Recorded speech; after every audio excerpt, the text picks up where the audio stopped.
आज आपके लिए जो महत्वपूर्ण टॉपिक है वो रहेगा महात्मा गांधी जी का भारतीय राष्ट्रीय आंदोलन में जो भूमिका है उससे संबंधित। और अभी ये टॉपिक बेस्ड है, इसकी बहुत जल्द एमसीक्यू लेके आएंगे। ठीक है, तो चलो शुरू करते हैं। गांधी जी से रिलेटेड जो इम्पोर्टेंट पॉइंट्स हैं उनको देखते हैं। ठीक है, सबसे पहले देखिए जो गांधी जी थे, तो गांधी जी का जन्म आप सभी को मालूम होना चाहिए 2 अक्टूबर 1869 को गुजरात के पोरबंदर में होता है। ठीक है, इनका जो वास्तविक नाम था वो था आपका मोहनदास। ठीक है, और करमचंद कौन थे, इनके पिताजी थे। ठीक है, तो पूरा नाम था मोहनदास करमचंद गांधी। इनकी जो माता का नाम था इनके पुतली बाई। ठीक है, और ये माना जाता है कि जो पुतली बाई थी यानी जो इनकी माता थी, ये इनकी पहली क्या थी, धार्मिक गुरु थे। अगर कभी आपसे क्वेश्चन बने कि परिवार में गांधी जी की जो धार्मिक गुरु थे वो कौन थे, तो ये इनकी माता थी। ठीक है, परिवार से बाहर गांधी जी के जो धार्मिक गुरु थे वो लियो टॉलस्टॉय थे। ठीक है, और जो महात्मा गांधी जी के राजनीतिक गुरु थे वो थे आपके गोपाल कृष्ण गोखले। ठीक है, इतनी चीज़ें आपने जो है गांधी जी से याद रखनी है। उसके बाद 1888 में कानून की पढ़ाई के लिए यानी लॉ की पढ़ाई के लिए महात्मा गांधी इंग्लैंड चले जाते हैं और 1891 में जो है बैरिस्टर की डिग्री प्राप्त करके जो है भारत आते हैं।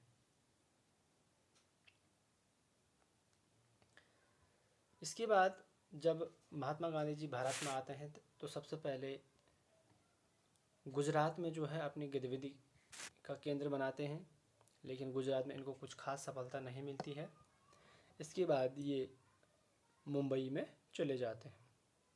ठीक है, तो कुछ खास पॉइंट है नहीं। यहाँ से हमने देखना है जो इम्पोर्टेंट पॉइंट बनेगा 1893 में गांधी जी जो है एक गुजराती मूल के अफ्रीकन व्यापारी रहते हैं दादा अब्दुल्ला जी।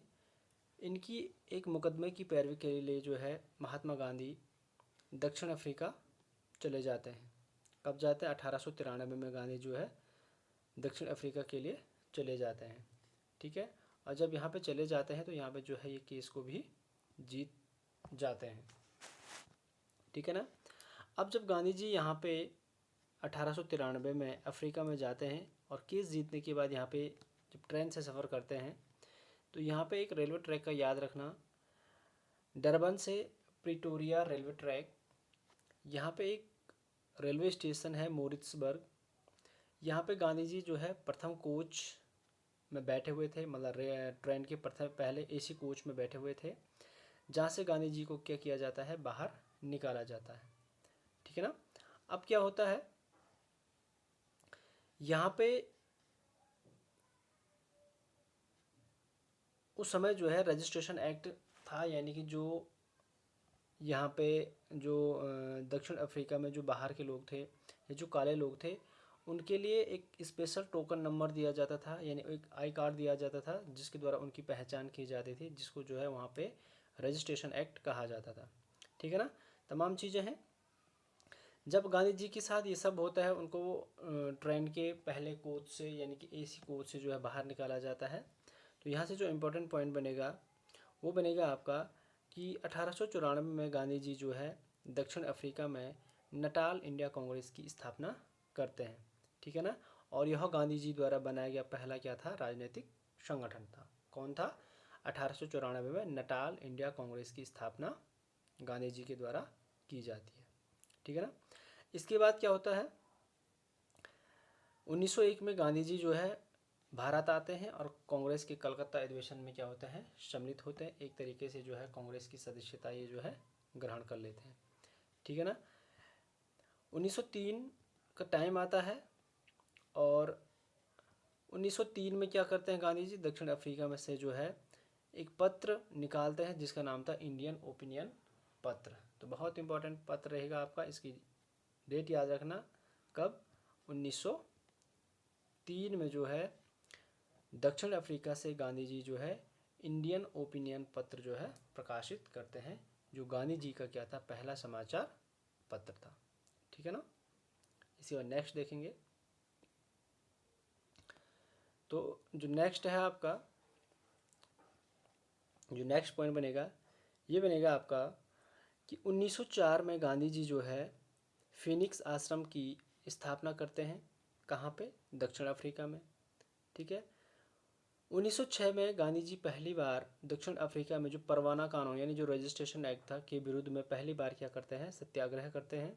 और इसी दौरान जो है 1908 में पहली बार गांधी जी जो है जेल जाते हैं। तो यहाँ से क्वेश्चन बनेगा कि गांधी जी द्वारा पहली बार सत्याग्रह का प्रयोग कब और कहाँ किया गया था। तो भारत से बाहर की अगर बात करें तो पहली बार जो है 1906 में जो है दक्षिण अफ्रीका में गांधी जी द्वारा पहली बार सत्याग्रह का प्रयोग किया गया था। ठीक है। उसके बाद 1909 में गांधी जी जब दक्षिण अफ्रीका से इंग्लैंड जाते हैं तो जहाज़ पे क्या लिखते हैं, एक किताब लिखते हैं जिसका नाम रहता है हिंद स्वराज। तो सीधे सीधे याद रखना है कि गांधी जी द्वारा हिंद स्वराज नामक पुस्तक कब रची गई थी, 1909 में। भाषा पूछेगा इसकी, यानी उसकी लैंग्वेज पूछेगा, तो इसकी लैंग्वेज याद रखना आपने, गुजराती भाषा में जो है हिंद स्वराज नामक पुस्तक लिखी गई थी। ठीक है ना। 1910 का टाइम आता है जब गांधी जी जोहान्सबर्ग यानी दक्षिण अफ्रीका में ही क्या करते हैं, एक टॉलस्टॉय फॉर्म की स्थापना करते हैं। ठीक है ना। आपको मालूम होगा कि 1914 के आसपास से द्वितीय विश्व युद्ध स्टार्ट हो जाता है। तो गांधी जी 1914 में जो है एम्बुलेंस कोर का गठन करते हैं, यानी युद्ध में जितने भी घायल सैनिक होते हैं उनकी सहायता करने के लिए एम्बुलेंस कोर का क्या करते हैं, गठन करते हैं। ठीक है। 9 जनवरी 1915 को जो है गांधी जी भारत आते हैं, यानी दक्षिण अफ्रीका से जो है भारत वापस आ जाते हैं। ठीक है। और इनके जो गोपाल कृष्ण गुरु रहते हैं, गोपाल कृष्ण गोखले, इनके सुझाव से जो है क्या करते हैं, अहमदाबाद में साबरमती आश्रम की क्या होती है, स्थापना होती है। ठीक है। तो ये छोटा सा परिचय रहा गांधी जी से संबंधित। कुछ इम्पोर्टेंट इनकी किताबें थी, कुछ इम्पोर्टेंट ईयर थे गांधी जी से रिलेटेड, वो आपने थोड़ा इसको जो है ध्यान रखना है। ठीक है ना। अब देखिए अगला जो पॉइंट है हमारा, वो है महात्मा गांधी जी की जो प्रमुख पुस्तकें हैं या उनके जो पत्र हैं उनसे रिलेटेड चीज़ें देखिए। देखो, इन्होंने इंडियन ओपिनियन जो अपना पत्र था वो निकाला था आपका कब, 1903 में दक्षिण अफ्रीका में। ठीक है। उसके बाद हिंद स्वराज जो पुस्तक थी वो लिखी थी 1909 में, किस भाषा में, गुजराती भाषा में। ठीक है। अगला जो इनकी नवजीवन पत्रिका निकलती है, ये निकली थी आपकी 1919 में। ठीक है। यंग इंडिया पुस्तक गांधी जी ने लिखी, ये भी 1919 में। इनकी जो आत्मकथा है the story of my experiment with truth, ये 1925 में लिखी गई गांधी जी द्वारा, और यह जो है गांधी जी की क्या है, आत्मकथा है। कई बार पेपरों में पूछा गया है। ठीक है। और एक पत्रिका निकालता ये हरिजन पत्रिका 1933 में। ठीक है। तो ये भी जो है गांधी जी द्वारा प्रकाशित की गई थी। ठीक है। आपको मालूम होना चाहिए 1932 में क्या होता है, हरिजन संघ की जो है स्थापना होती है। ठीक है। तो 1933 में क्या निकालते हैं गांधी जी, हरिजन पत्रिका जो है निकालते हैं। ठीक है। तो ये गांधी जी की कुछ प्रमुख पुस्तकें थी। इसके बाद देखिए, इसके बाद जो प्रमुख उपाधियां हैं गांधी जी से रिलेटेड आपको मालूम होनी चाहिए। जैसे कुछ हम यहाँ पे डिस्कस करेंगे, वैसे ज़्यादा इम्पोर्टेंट सभी नहीं हैं। ठीक है। तो कहेगा कभी कि गांधी जी को भर्ती करने वाला सर्जेंट किस दौर में या किस समय कहा गया था, तो ये प्रथम विश्व युद्ध के दौरान जो है इनको कहा गया था। ठीक है ना। गांधी जी को जो है केसर ए हिंद की जो उपाधि मिली थी वो 1915 के दौरान मिली थी। महात्मा गांधी को बापू ये सबसे पहले कहा था आपका जवाहरलाल नेहरू ने, और कहीं कहीं पे आपका सुभाष चंद्र बोस भी मिलता है, लेकिन बापू कहा था आपका जवाहरलाल नेहरू जी ने। महात्मा गांधी को राष्ट्रपिता की जो उपाधि दी थी वो सुभाष चंद्र बोस ने दी थी। ठीक है। महात्मा गांधी जी को आधुनिक युग का अजातशत्रु डॉक्टर राजेंद्र प्रसाद ने कहा था, ठीक है। महात्मा गांधी जी को महात्मा जो उपाधि है वो रविंद्रनाथ टैगोर द्वारा दी गई थी, ठीक है ना। और जो ये महात्मा की उपाधि थी ये चंपारण आंदोलन के दौरान जो है गांधी जी को रविंद्रनाथ टैगोर द्वारा दी गई थी, ठीक है ना। यहाँ से जो इम्पोर्टेंट फैक्ट बनेगा एक, गांधी जी को अर्धनग्न फकीर किसने कहा था? तो ये कहा था आपका विंस्टन चर्चिल ने।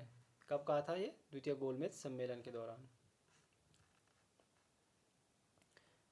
ठीक है। यहाँ पे कुछ और भी उपाधियाँ हैं, जैसे मंगल बाबा कहा था, जो कबीलियाई थे उनके द्वारा इनको कहा गया था, ज़्यादा इम्पोर्टेंट तो नहीं रहेगा।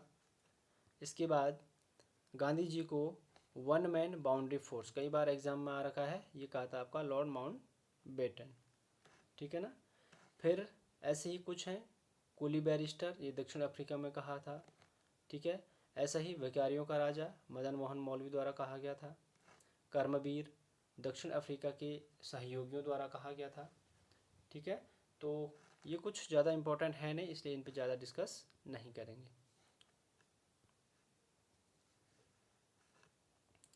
इसके बाद देखिए, जो गांधी जी का एक प्रिय भजन था, कई बार ये भी एग्जाम में आ रखा है कि वैष्णव जन को तैनो कहिए कि रचनाकार कौन थे? तो इसके रचनाकार थे आपके कौन? नरसिंह मेहता, ठीक है। और आप सबको मालूम है कि गांधी जी की जो हत्या होती है वो 30 जनवरी 1948 को नाथूराम गौडसे द्वारा की जाती है, ठीक है। इसके बाद